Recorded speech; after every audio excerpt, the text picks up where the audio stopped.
এবার কানাডার সংসদ ভবন থেকে সংসদ ভবনের সামনে থেকে মোহাম্মদ ইউনূসের পদত্যাগের দাবি তোলা হচ্ছে। এই যে আপনারা যে ছবি দেখতে পাচ্ছেন, কানাডা থেকে প্রতিবাদ করা হচ্ছে মোহাম্মদ ইউনূসের বিরুদ্ধে, অন্তর্বর্তী সরকারের বিরুদ্ধে।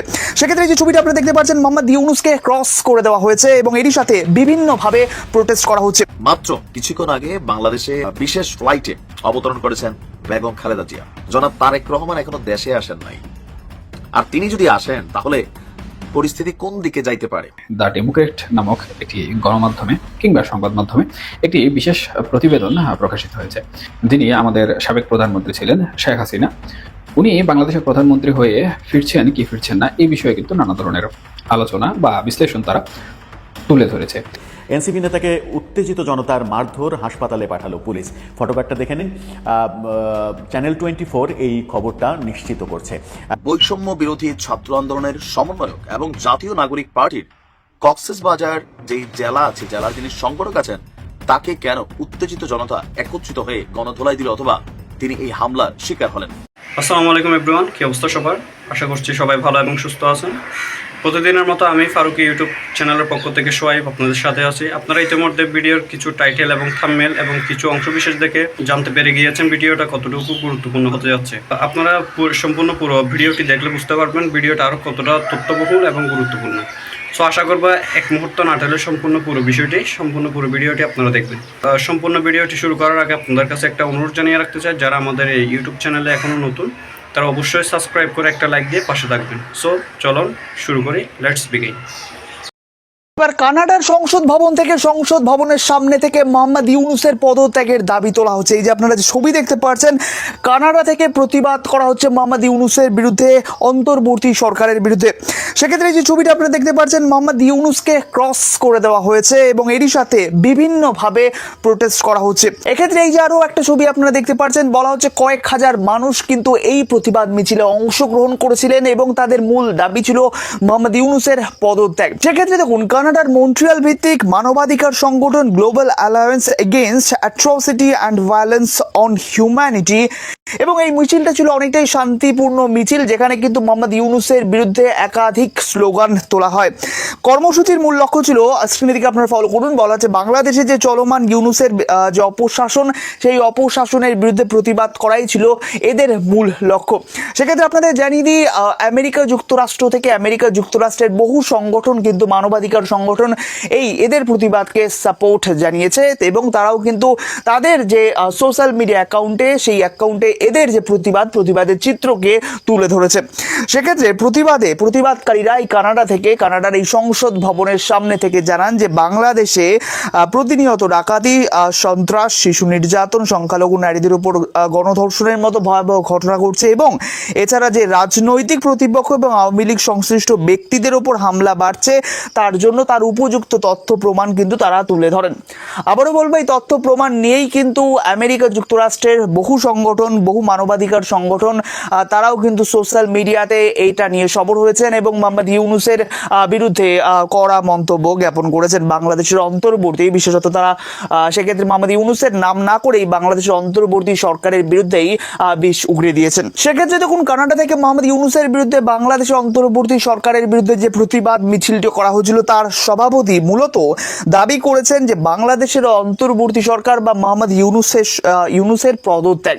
স্ক্রিনে আপনি দেখে ফলো করুন, দেখুন বলা হচ্ছে মোহাম্মদ ইউনূসের পদত্যাগের দাবি কিন্তু এখানে তোলা হচ্ছে এবং তিনি বলছেন, যিনি এই সংগঠনের সভাপতি, তিনি বলছেন যে যুদ্ধাপরাধী সংগঠন জামায়াত ইসলামীর সাথে ইউনূসের ফ্যাসিবাদী জোট বাংলাদেশের গণতন্ত্রের জন্য একটি গুরুতর হুমকি হয়ে দাঁড়িয়েছে। তিনি দেশের নাগরিকদের ব্যর্থতার দ্বার প্রান্তে ঠেলে দিয়েছেন। বাংলাদেশে শাসনের নামে ইউনূসের যে অপশাসন বলা যায়, তারই প্রতিবাদ হিসেবে কানাডায় সংসদ ভবনের সামনে এই প্রতিবাদ করা হচ্ছে এবং এই প্রতিবাদে সভাপতি হিসেবে, চেয়ারপারসন হিসেবে যিনি ছিলেন, তিনি এই মন্তব্য সেদিন করেছিলেন। তিনি আরও বলেছেন যে এর সময় একটি এখন সময় এসেছে একটা দায়বদ্ধ অংশগ্রহণমূলক সরকার প্রতিষ্ঠা করা, যেখানে একটি সুষ্ঠু গ্রহণযোগ্য নির্বাচনের মাধ্যমে জনগণের মতামত যাতে প্রতিফলিত হয়, সেই বিষয়টিকে যেন লক্ষ্য রাখতে বলা হয়েছে। সেক্ষেত্রে আপনাদের জানিয়ে দিই, এক্ষেত্রে এদের যে প্রতিবাদ মিছিলের সমর্থনে মার্কিন যুক্তরাষ্ট্রের আধিকারিকরা মূলত সর্বদলীয় একটা নির্বাচন দ্রুতই দাবি করেছে। সেক্ষেত্রে এই নির্বাচনে বাংলাদেশের বিভিন্ন রাজনৈতিক দল অংশগ্রহণ করবে এবং সেই নির্বাচনটা যেন আন্তর্জাতিক মানবাধিকার কমিশনে তদারকিত হয়, তাদের নজরদারিতে হয়, তার জন্য তারাও দাবি তুলেছেন। সেক্ষেত্রে এই যে কর্মসূচি, সেই কর্মসূচিতে বিভিন্ন বর্গের নেতৃবর্গ অংশগ্রহণ করেছিল। সেক্ষেত্রে কানাডার মন্ত্রিসভারও বেশ কিছু সদস্য এই প্রতিবাদ মিছিলে সামিল হয়েছিলেন, যারা মোহাম্মদ ইউনূসের অন্তর্বর্তী সরকারের বিরোধিতা করছিলেন। সেক্ষেত্রে দেখুন, এই যে আরো একটা ছবি আপনারা দেখতে পাচ্ছেন, প্রতিবাদে বিভিন্ন লিফলেট বা পতাকা হাতে নিয়ে মোহাম্মদ ইউনূসের অপশাসনের বিরুদ্ধে তারা কিন্তু প্রতিবাদ করছে। ভায়োলেন্স এগেইনস্ট হিউম্যানিটির বিরুদ্ধে, বাংলাদেশ অন্তর্বর্তী সরকারের বিরুদ্ধে তারা প্রতিবাদ করছেন। এবং আরো গুরুত্বপূর্ণ, এই প্রতিবাদ মিছিলে কানাডা থেকে করা মোহাম্মদ ইউনূসের বিরুদ্ধে এই প্রতিবাদ মিছিলে বীর মুক্তিযোদ্ধারাও অংশগ্রহণ করেছিলেন। মাত্র কিছুক্ষণ আগে বাংলাদেশে নিজের কি বলা হয় যে বিশেষ ফ্লাইটে অবতরণ করেছেন বেগম খালেদা জিয়া। তবে আমার মনে হয় যে বেগম খালেদা জিয়ার চেয়েও এই সফরটার মধ্যে গুরুত্বপূর্ণ আরেকজন ক্যারেক্টার আছেন ডাক্তার জুবাইদা রহমান, জনাব তারেক রহমানের স্ত্রী। কারণ তিনি প্রায় 17 বছর পর আজকে বাংলাদেশে এসেছেন, আর সাথে কোকো রহমানের যে স্ত্রী আছেন তিনিও এসেছেন। 2 পুত্রবধূকে নিয়ে বিশেষ ফ্লাইটে বাংলাদেশ অবতরণ করেছেন বেগম খালেদা জিয়া। তো ওনার আগমনকে কেন্দ্র করে সকাল থেকে আপনারা দেখছেন যে এয়ারপোর্টের আশেপাশে নেতাকর্মীদের হিউজ ভিড়। আর তিনি যখন এয়ারপোর্টে পৌঁছেছেন তখন বিএনপির মহাসচিব মির্জা ফখরুল ইসলাম সহ বাকি যে কেন্দ্রীয় নেতারা আছেন তারা তাদেরকে অভ্যর্থনা জানিয়েছেন। আমি যখন নিউজটি করছি তখন বেগম খালেদা জিয়া 2 পুত্রবধূকে নিয়ে ওনার যেই গুলশানের ভাড়া বাসা আছে ফিরোজা, সেখানে তিনি যাচ্ছেন। আর এই মুহূর্তে তার জন্য গুলশানের যে ভাড়া বাসা ফিরোজা সেটার প্রস্তুতির কাজও শেষ। আর আমাদের ডাক্তার জুবাইদা রহমান তিনি আপনার ধানমন্ডিতে ওনার যে পারিবারিক নিবাস মাহবুব ভবন, মানে ওনার বাবার বাড়ি, তো সেটাকেও গোছালো করা হয়েছে, গোছগাছ করা হয়েছে, বিভিন্ন নিরাপত্তা সেখানে দেওয়া হয়েছে। এছাড়া আমরা যদি দেখি যে জনাব তারেক রহমানেরও বিএনপি নেতাকর্মীদের প্রতি একটা বিশেষ নির্দেশনা কিন্তু দেওয়া হয়েছে। কোনটা?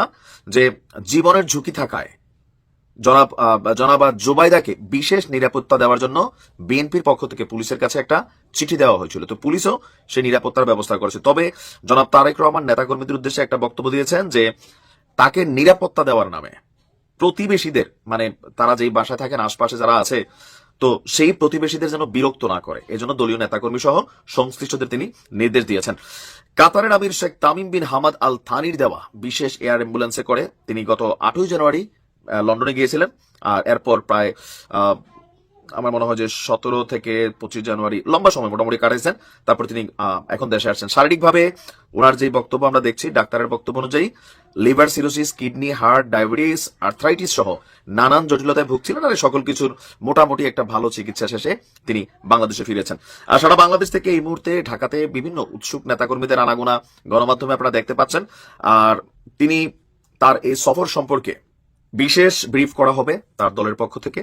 তারা আসছে অবশ্যই ক্লান্ত, রেস্ট নিয়ে হয়তো বিকালে আপনার হয়তো আমরা ব্রিফ পাবো। তবে এখানে একটা মজার বিষয় হচ্ছে একজন রাজনৈতিক নেতা বাংলাদেশে যে কি পরিমাণ মানে ইনফ্লুয়েন্স ক্রিয়েট করেন বাকি যে ছোটখাটো দলগুলো আছে, এখান থেকে একটা জিনিস বুঝের কিন্তু বিষয় আছে। জনাব তারেক রহমান এখনো দেশে আসেন নাই, আর তিনি যদি আসেন তাহলে পরিস্থিতি কোন দিকে যাইতে পারে।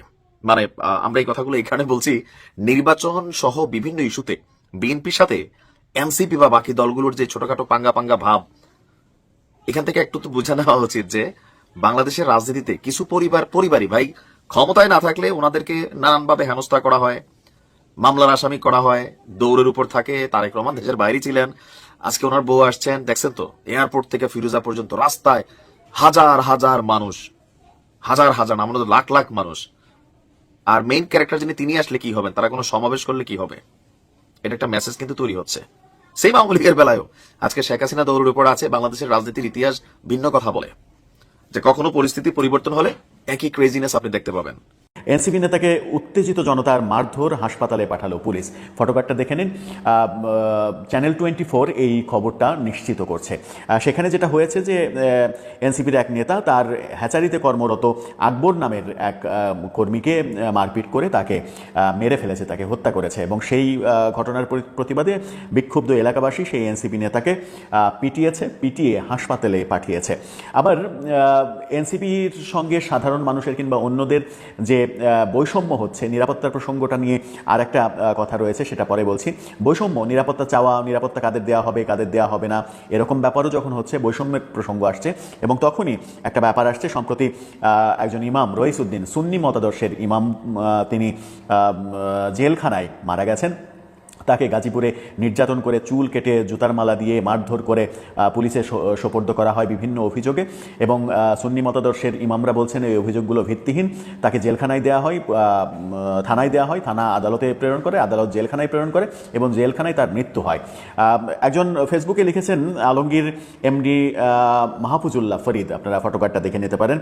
তিনি ফেসবুকে এই ইমাম এবং হাসনাত আবদুল্লাহর ছবি দিয়ে লিখেছেন, স্বরাষ্ট্র উপদেষ্টা জনাব জাহাঙ্গীর আলম, আপনি একটু আমাদের বলবেন বাংলাদেশের দুই নাগরিকের মধ্যে পার্থক্য কি? সমন্বয়ক হাসনাতের গাড়ি হামলায় 3 ঘন্টা যেতে না যেতেই 12 জন গ্রেপ্তার দেখালেন। অপরদিকে মসজিদের ইমাম রইসউদ্দিনকে পুলিশ কাস্টডিতে বিনা চিকিৎসায় হত্যা করা হয়েছে।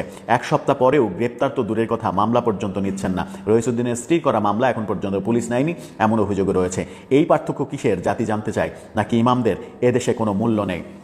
সেই কথা বলেছেন। এই বৈষম্যের কথা বারবার উঠে আসছে, বিভিন্নভাবে এই বৈষম্যের কথা উঠে আসছে। বৈষম্য বিরোধী আন্দোলন করে বৈষম্যহীন সমাজ গড়ার কথা, কিন্তু প্রতিটা ক্ষেত্রে এই বৈষম্যের প্রসঙ্গ আসছে। নিরাপত্তার প্রসঙ্গ নিয়ে এবারে আসি, যে হাসনাত আবদুল্লাহদের যদি বিশেষ নিরাপত্তা দেওয়া হয়, সেটাও কি একটা বৈষম্যের কাজ হবে না? এর আগে আমরা শেখ হাসিনা আমলে দেখেছি, শেখ হাসিনা তার পরিবারের সদস্যদের নিরাপত্তার জন্য বিশেষ আইন পাশ করেছেন, বিশেষ বাহিনী দেওয়া হয়েছে, SSF নিরাপত্তা দেওয়া হয়েছে পরিবারের সদস্যদের নিরাপত্তা বিধানের জন্য।